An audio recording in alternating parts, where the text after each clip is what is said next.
IMF نے حکومت کو باندھ دیا، نہ کوئی ٹیکس چھوٹ ہوگی اور نہ ہی کوئی ایمنسٹی،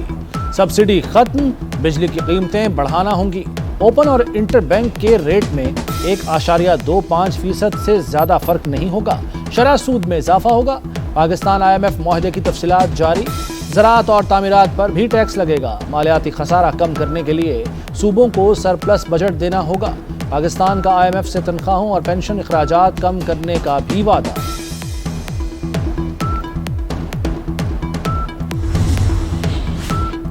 وزیر اعظم شہباز شریف سے آصف زرداری اور بلاول بھٹو کی ملاقات، قومی اسمبلی کی تحلیل اور نگران سیٹ اپ پر مشاورت، اتحادیوں کے مطالبات اور معاشی صورتحال پر بھی تبادلہ خیال کیا گیا،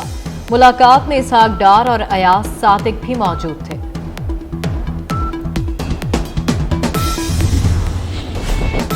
حکومت کی مدت ختم ہونے میں 23 دن رہ گئے، قومی اسمبلی کب تحلیل ہوگی فیصلہ نہ ہو سکا، وزیر اطلاعات مریم اورنگزیب کہتی ہیں پی ڈی ایم اور اتحادیوں کی مشاورت سے تاریخ کا فیصلہ ہوگا، فیصلے کا باضابطہ اعلان کیا جائے گا، پیپلز پارٹی نے 8 اگست کو اسمبلی توڑنے کی تجویز دی تھی، قومی اسمبلی کی مدت 12 اگست رات 12 بجے تک ہے، اسمبلی کی تحلیل کی سمری صدر کو جائے گی، منظوری نہ ملی تو اسمبلی 48 گھنٹے میں ٹوٹ جائے گی، پیپلز پارٹی کا سندھ اسمبلی وفاق کے ساتھ تحلیل کرنے پر اتفاق۔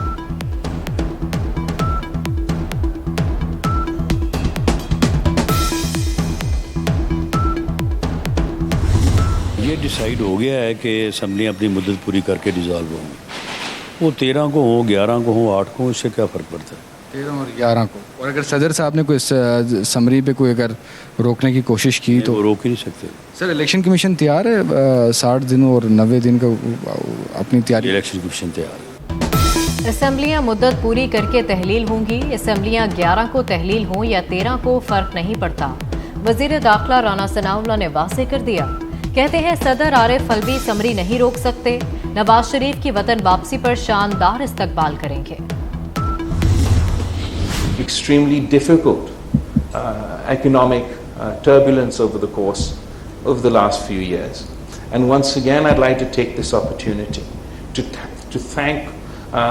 the diplomats represented here today, how everybody came together to help Pakistan, to support Pakistan in successfully reaching the latest agreement with the IMF.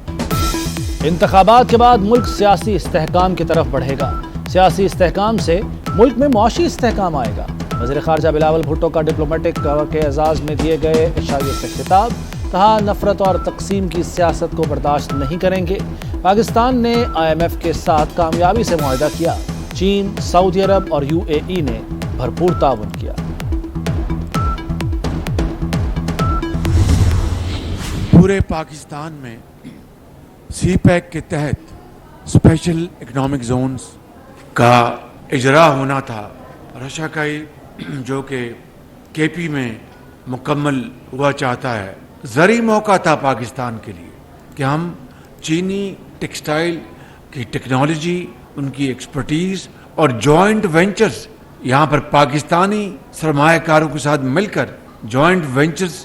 یہاں پر لگاتے، خیر بات کہہ دیا گیا۔ جو 14-15 مہینے ہمارے جو گزرے ہیں وہ فائر فائٹنگ میں گزرے۔ پی ٹی آئی حکومت نے چین سے ٹیکسٹائل انڈسٹری لانے کا موقع ضائع کر دیا، پورے پاکستان میں اسپیشل اکنامک زون تعمیر ہونا تھے، چین نے اپنی ٹیکسٹائل ٹیکنالوجی کو اکنامک زون میں شفٹ کرنا تھا، لیکن سابق دور میں پوری توانائی گالم گلوچ اور چور ڈاکو کہنے پر لگائی گئی۔ وزیر اعظم شہباز شریف کا تقریب سے خطاب، کہا ہماری حکومت کا سارا وقت فائر فائٹنگ میں گزرا، IMF سے ڈیل پر ڈیفالٹ کا خطرہ ختم ہوا، چینی بینک نے $60 کروڑ کو رول اوور کر دیا۔